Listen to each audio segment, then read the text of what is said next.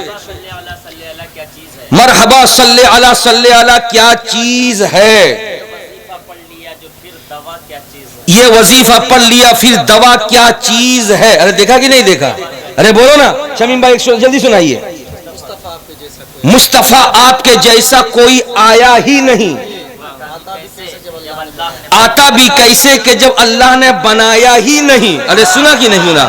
اب اسی تناظر میں سنو. الحمدللہ رب العالمین الرحمن الرحیم مالک یوم الدین. ارے بولو نا بھائی.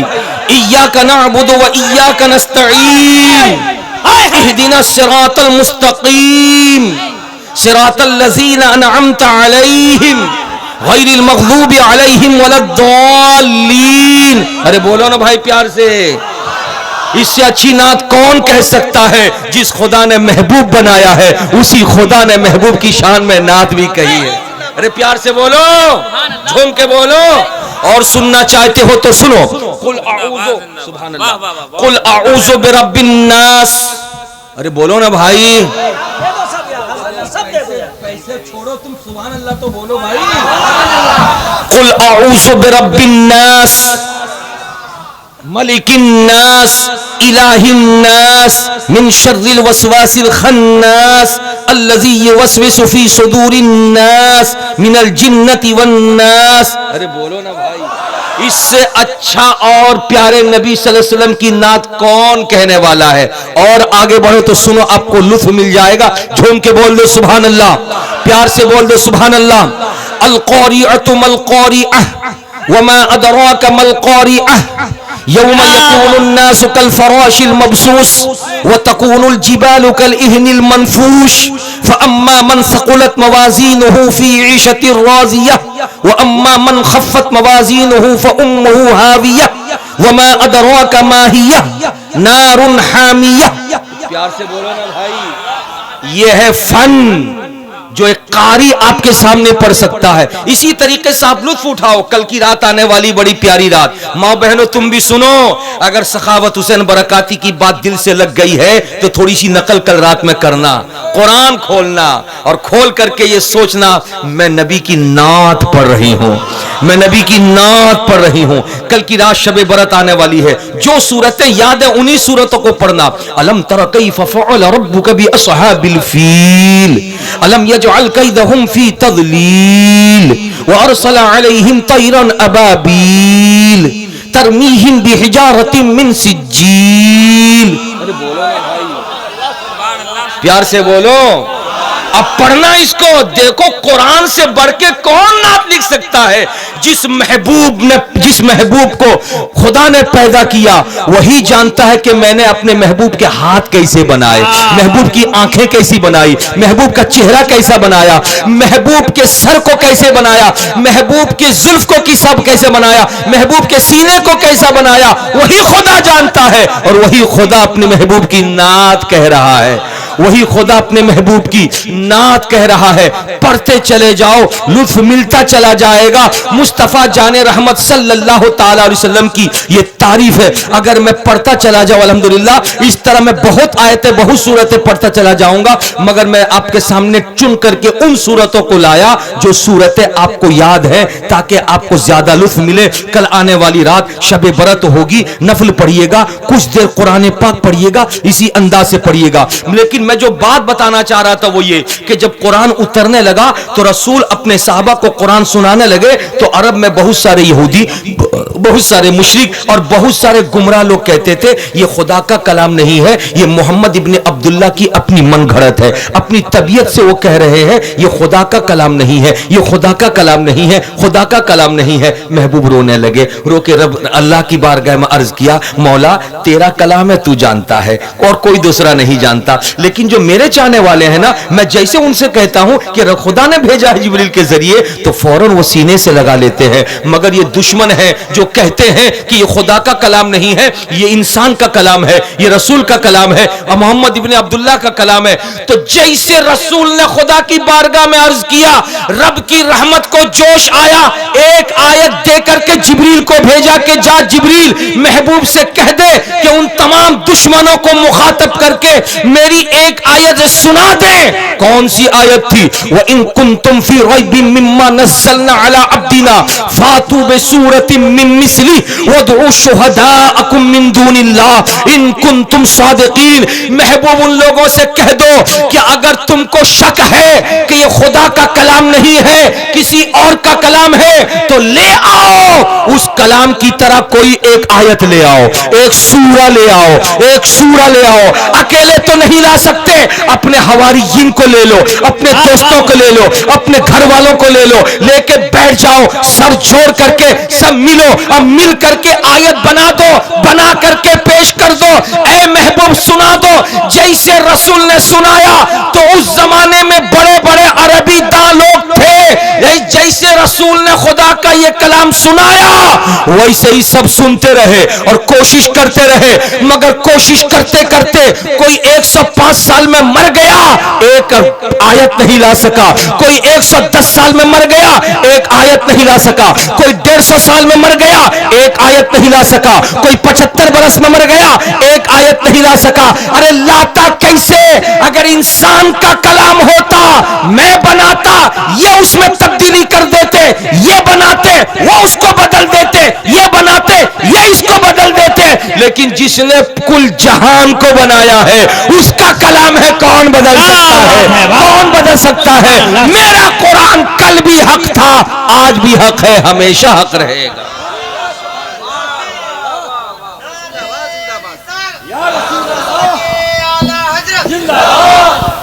میرا قرآن حق ہے، میرا قرآن، ارے بولو بھائی، میرا قرآن حق ہے، اور جب حق ہے تو کوئی بنا نہیں سکا، کوئی لا نہیں سکا، اور جب نہیں لا سکا تو اب سنیے ایک مزے کی بات اس میں سنا دوں اور اس کے بعد پھر میں بیٹھ جاؤں۔ سنیے بابو، یہ بڑی پیاری بات سنا رہا ہوں۔ عرب کا ایک دور تھا، عرب کا ایک دستور تھا کہ لوگ جب شاعری کرتے نا، سنیے شمیم بھائی بہت پیاری بات سنا، جب لوگ شاعری کرتے نا تو ہر گلی کوچے میں بورڈ ہوتا، بلیک بورڈ، سمجھ رہے ہو؟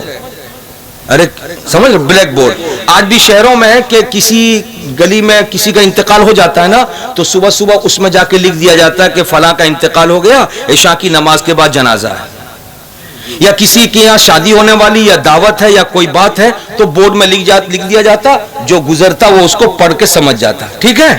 ارے بولیے نا۔ تو عرب میں جب رسول تشریف لائے تھے تو اس وقت عربی بولنے والے لوگ بہت تھے اور عربی میں شعر کہتے تھے، عربی میں شعر کہتے تھے، جیسے طلع البدر علینا من ثنیات الوداع وجب الشکر علینا ما دعا للہ داعی۔ یہ عربی میں ہے، رسول پاک کی نعت ہے، تو لوگ اس وقت عربی میں شعر کہتے تھے، تو جو شعر کہتا تھا شاعر وہ کیا کرتا تھا، بورڈ میں لکھ دیتا تھا جگہ جگہ پہ، وہ یہ سوچتا تھا کہ میں لکھ دوں گا، اس میں جو غلطی ہوگی نا لوگ گزریں گے تو کوئی نہ کوئی جانکار شاعر گزرے گا تو غور کرے گا، جہاں پہ بدلنے کی ضرورت پڑے گی وہ بدل کے ایک لفظ کی جگہ دوسرا لفظ لکھ دے گا۔ ارے ٹھیک ہے؟ جیسے قرآن کو چیلنج کیا تو رسول پاک نے مسکرایا اور مسکرا کے رسول پاک نے صحابی سے کہا، میرے پیارے صحابی جا کر کے ایک سورہ بورڈ میں لکھ دو، بورڈ میں لکھ دو، دیکھیں کتنے شاعر گزرتے ہیں کون بدلتا ہے، کتنے شاعر گزرتے ہیں کون بدلتا ہے۔ تو صحابی گئے اور جا کر کے لکھا، انا اعطیناک الکوثر فصل لربک وانحر